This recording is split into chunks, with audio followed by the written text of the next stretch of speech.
राहुल गांधी ने अभी एक कार्यक्रम में एक बयान दिया था जिसमें उन्होंने कहा था कि देश की जनता अब एक्सप्रेस करना सीख चुकी है, जिसे रोका नहीं जा सकता। मोदी सरकार चाहे जितनी भी कोशिश कर ले, अब देश को डराया नहीं जा सकता, यहाँ के लोगों को डराया नहीं जा सकता और इसे बदला नहीं जा सकता। राहुल ने जो ये बात कही थी वो ऐसे ही नहीं कही थी, बल्कि देश के हर कोने से जो तस्वीर सामने आ रही है वो यही तो दिखा रही है। जंतर मंतर पर हुए छात्रों के आंदोलन के बाद ये युवाओं की ताकत का खौफ है जो अब हर किसी के अंदर दिखाई दे रहा है, क्योंकि युवा अब एकजुट होकर अपनी बात रख रहा है, जिसका नतीजा है कि अब फैसलों से यू टर्न लिया जा रहा है और तो और चीफ जस्टिस तक को डैमेज कंट्रोल करना पड़ रहा है। और इस स्पेशल रिपोर्ट में हम ऐसे ही एक घटनाक्रम की चर्चा करने जा रहे हैं जिसने बता दिया कि अब युवाओं की आवाज को दबाना आसान नहीं है। नमस्कार, मैं हूं अंशिता।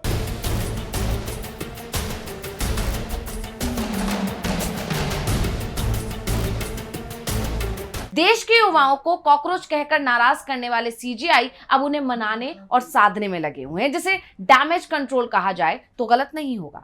दरअसल ये दावा तब किया जाने लगा है जब सीजेआई का अचानक एक बयान आया और उन्होंने हैदराबाद की लॉ यूनिवर्सिटी नालसार से जुड़े विवाद को लेकर बार काउंसिल ऑफ इंडिया को जबरदस्त फटकार लगा दी। सीजेआई सूर्यकांत ने कहा कि ये छात्रों और मेरे बीच की बातचीत है, इससे आपका कोई लेना देना नहीं है और बीसीआई इसमें दखल देने वाला कौन होता है। सीजेआई सूर्यकांत ने बार काउंसिल के उस सर्कुलर पर भी नाराजगी जाहिर की जिसमें नालसार के 2026 बैच के लॉ ग्रेजुएट्स का वकील के तौर पर एनरोलमेंट रोकने को कहा गया था। सीजेआई ने कहा यह बिल्कुल बेवजह था, इसे मुद्दा बनाने की जरूरत ही नहीं थी। सीजेआई ने कहा भले ही छात्रों का फैसला गलत हो या उन्हें किसी ने गलत सलाह दी हो, फिर भी उन्हें शांतिपूर्ण तरीके से अपनी बात रखने और विरोध करने का अधिकार है। अब सीजेआई की तरफ से यानी सुप्रीम कोर्ट ने बार काउंसिल ऑफ इंडिया को नोटिस जारी कर दिया और यूनिवर्सिटी के किसी छात्र या फैकल्टी के खिलाफ दंडात्मक कार्रवाई नहीं करने का साफ साफ आदेश दे दिया।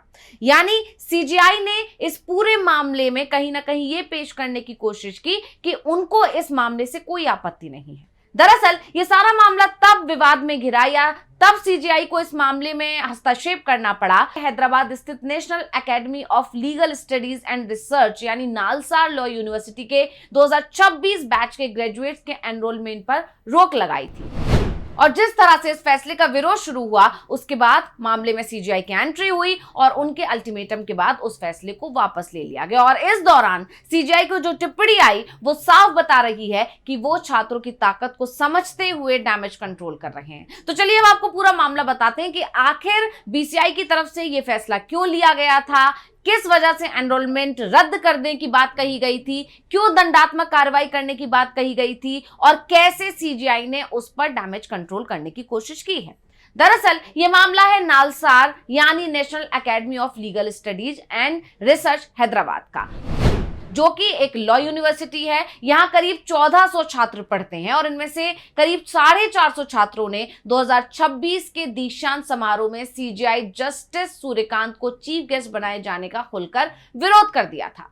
छात्रों ने यूनिवर्सिटी प्रशासन को पत्र लिखा था और सीजेआई का न्योता वापस लेने की मांग की थी। इस पत्र को पहले 70 छात्रों ने लिखा था, यानी सबसे पहले ये मुहिम शुरू की उसमें जो संख्या थी वो 70 थी। उसके बाद इसमें और छात्रों के जुड़ने की खबर आई और ये संख्या 380 हो गई और इसके बाद ये संख्या हो गई 450, यानी 450 छात्रों ने खुलकर विरोध किया था कि सीजेआई को मुख्य अतिथि नहीं बनाया जाना चाहिए, जिसके बाद छात्रों को डराने की कोशिश की गई। छात्रों से कहा गया कि ये विरोध ना करें और इसके लिए बार काउंसिल ऑफ इंडिया ने एक बड़ा फैसला लिया और नालसार के 2026 बैच के विरोध करने वाले छात्रों का एनरोलमेंट रोक दिया। बार काउंसिल ऑफ इंडिया ने चेतावनी दी कि जो भी छात्र दीक्षांत समारोह में सीजेआई के आने का विरोध करने वाले अभियान के पीछे पाए जाएंगे उन्हें राज्य बार काउंसिल में एनरोलमेंट से रोक दिया जाएगा। यह आदेश मनन कुमार मिश्रा ने दिया जो कि बीसीआई के चेयरमैन हैं और उन्हीं का साइन किया हुआ यह निर्देश नालसार के vice chancellor professor Shri Krishna देवा राव और सभी राज्य बार काउंसिल को जारी कर दिया गया। इसके बाद यूनिवर्सिटी से उन लोगों के बारे में रिपोर्ट मांगी गई जिन्होंने इस अभियान को शुरू करने, उसे आयोजित करने और लोगों को जुटाने में अहम भूमिका निभाई थी, क्योंकि जैसा कि हम आपको बता चुके हैं सबसे पहले 70 छात्रों ने चिट्ठी लिखी थी, उसके बाद उसमें 320 और जुड़ गए और उसके बाद ये संख्या हो गई 450। 50। और जैसे ही इसके बाद खबर आई कि बीसीआई की तरफ से यह बड़ा फैसला लिया गया है, कॉकरोच जनता पार्टी के संस्थापक अभिजीत दीपके ने इस पर आपत्ति जताई और एक्स पर पोस्ट करते हुए सीधे चेतावनी दे दी कि क्या मनन मिश्रा का इस्तीफा मांगने का वक्त आ गया है। और इसके अलावा अभिजीत दीपके की तरफ से और भी कई पोस्ट लगातार किए गए। ये विवाद गहरा ही रहा था। इस पर तमाम लोगों की प्रतिक्रियाएं आ रही थी कि इन सब के बीच में सीजीआई की एंट्री हो गई और उन्होंने बीसीआई को कड़ी फटकार लगाते हुए फैसला वापस लेने का आदेश दे दिया, जिसके बाद बीसीआई अध्यक्ष मनन मिश्रा ने एक्स पर बार काउंसिल ऑफ इंडिया का एक बयान साझा करते हुए लिखा कि विस्तृत विचार विमर्श के बाद बार काउंसिल ऑफ इंडिया ने नालसा यूनिवर्सिटी ऑफ लॉ को लेकर अपने पहले के निर्देशों में बदलाव किया है। अब नालसार से 2026 में पढ़ाई पूरी करने वाले सभी छात्र अपनी पसंद के स्टेट बार काउंसिल में एनरोलमेंट के लिए आवेदन कर सकेंगे।